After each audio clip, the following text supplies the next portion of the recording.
Halo, selamat pagi. Jumpa lagi di Berita Padang bersama saya Afri Meriana. Sejumlah berita aktual dan menarik akan kami sajikan untuk Anda. Berikut 3 berita utama pagi ini.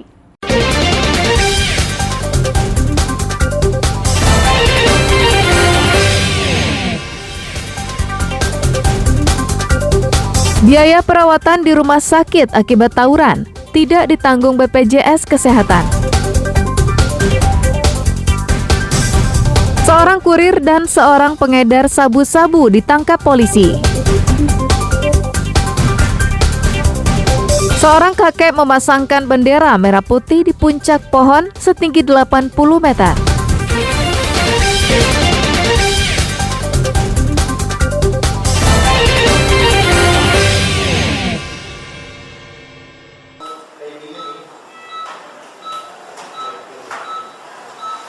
Biaya perawatan korban tawuran yang tangannya putus ditebas senjata tajam oleh lawannya mencapai puluhan juta rupiah.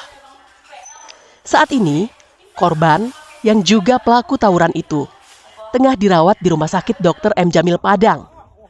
Direktur Pelayanan Medik RSUP M. Jamil Padang, Nirza Warto mengatakan, saat ini tagihan pasien berinisial FO telah mencapai hampir 80 juta rupiah.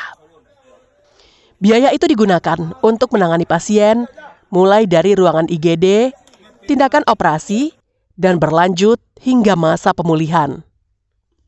Perawatan terhadap pasien akibat tawuran itu akan terus berlanjut hingga rawat jalan. Dan secara otomatis, biayanya pun akan membengkak hingga ratusan juta rupiah. Saya tidak bisa menentukan harga nilai pasti, cuma kalau sekarang saja sudah menyentuh 80 jutaan, mungkin bisa bertambah berapa juta ke atasnya. Mungkin ya harus diketahui oleh masyarakat, sistem asuransi apapun namanya, apakah yang dikelola oleh pemerintah ataupun swasta, dia tidak akan menanggung cedera yang diakibatkan oleh kelalaian, apalagi yang dicari sendiri. Menurut Kepala BPJS Kesehatan Padang, Fauzi Lukman, pasien-pasien yang timbul akibat kegiatan tawuran tidak ditanggung BPJS Kesehatan maupun Jaminan Kesehatan Nasional atau JKN. Aturan tersebut tertuang pada Peraturan Presiden Nomor 59 Tahun 2024, Pasal 52. Jadi kita mengacu ke regulasi Perpres 59 2024. Manfaat yang nggak dijamin JKN termasuk kan korban penganiayaan tawuran ini.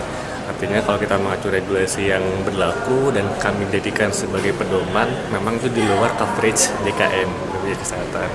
Sehingga memang sampai dengan hari ini kita mengikut hasil dokter yang memeriksa seperti apa. Dengan demikian, pasien-pasien yang dirawat karena tawuran harus menanggung biaya perawatan oleh keluarganya sendiri. Seperti yang dialami FO, keluarganya harus mengeluarkan uang ratusan juta rupiah.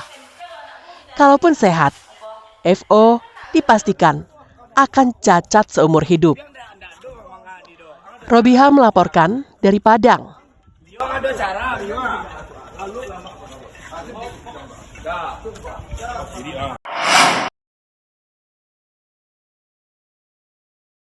Angin puting beliung yang terjadi Selasa siang mengakibatkan atap di panggung utama lapangan Wirabraja Bukit Tinggi roboh ke arah jalan utama. Dari rekaman kamera pengintai milik Kominfo Bukit Tinggi yang berada di Jalan Sudirman, terlihat angin puting beliung dengan cepat merusak atap panggung utama lapangan itu. Dari keterangan saksi, angin puting beliung terjadi pukul 11 waktu Indonesia Barat. Dengan durasi 1 menit, angin puting beliung berputar kencang di tengah lapangan. Angin berpindah ke panggung utama hingga mengangkat atap bangunan yang terbuat dari rangka besi. Dengan tiba-tiba angin puting beliung ini besar dia. Jadi pas besar itu ketutuplah pasukan nih. Pas ketutup, kami pun ketakutan kan karena pikirnya debu ini ya berlindung. Pas kami berlindung tiba-tiba kedengaran nih tribun nih. Nah, atap tribun ini mulai bunyi dulu pertama. Bunyi krek. Pas bunyi gitu tiba-tiba kami tengok dia angkat ke atas dulu. Angin tuh angkat ke atas. Ke atas baru buang ke belakang. Buang ke belakang dia masih sempat ketahan di sini di atas nih. Kepala Dinas Pemadam Kebakaran dan Penyelamatan Bukit Tinggi menambahkan, tidak ada korban jiwa pada peristiwa itu. Namun sebuah sepeda motor rusak ditimpa material. Kronologisnya jam 11 tadi informasinya. Angin puting beliung, angin yang kencang memutar, menerjang atap dari depan dan belakang. Korbannya satu motor, korban jiwa nggak ada. Lokasinya Kodim Grand Praja. Hingga sore hari, petugas masih mengevakuasi material atap bangunan dari jalan dengan menggunakan alat berat. Sedangkan arus lalu lintas yang melewati jalan itu dialihkan ke lokasi lainnya. Lapangan Wirabraja merupakan lapangan utama untuk kegiatan besar. Salah satunya untuk upacara peringatan detik-detik proklamasi kemerdekaan Republik Indonesia 17 Agustus mendatang. Dina Amrina melaporkan dari Bukit Tinggi.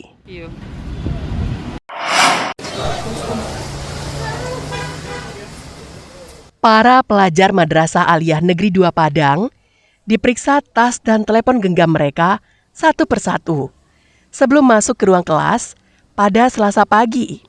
Bukan hanya tas, para guru juga memeriksa bagasi motor mereka. Apakah membawa barang yang berbahaya atau mencurigakan? Namun hanya gunting yang ditemukan. Gunting-gunting ini langsung disita oleh guru. Terkait dengan razia itu, para murid tidak keberatan dengan penggeledahan itu.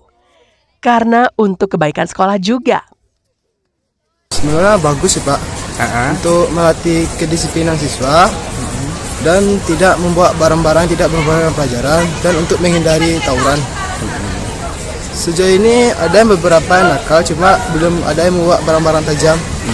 Kenakalannya seperti palingan membuka dasi, terus membuka baju sekolah dan memakai baju kaos. Melakukan penggeledahan ini karena untuk mengantisipasi tawuran yang terjadi marak juga di Kota Padang ini. Kayaknya enggak sih Pak, karena anak-anak ini tidak baik-baik semua. Kakan Kemenak Padang mengatakan, razia tas dan telepon genggam milik pelajar di Man 2 Padang bertujuan untuk meminimalisir keterlibatan pelajar tawuran. Meski sejauh ini belum pernah ada pelajar di Madrasah Aliyah Negeri di Padang yang terlibat tawuran maupun tindak kriminal lainnya.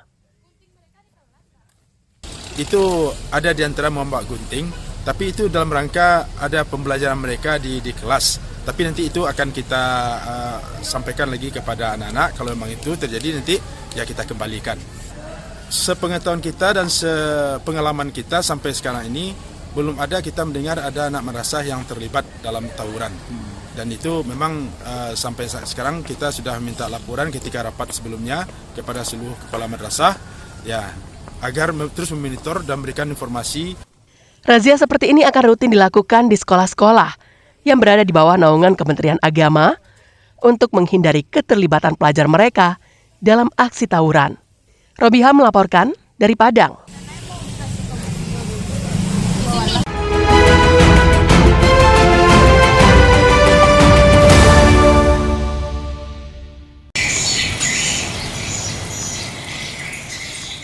Untuk memeriahkan Hari Kemerdekaan yang ke-79 tahun Republik Indonesia, warga Nagari Sungai Duo, Kecamatan Sitiung, Darmasraya, yang berdomisili di 11 Jorong, berlomba menghias kampung mereka dengan ornamen merah putih.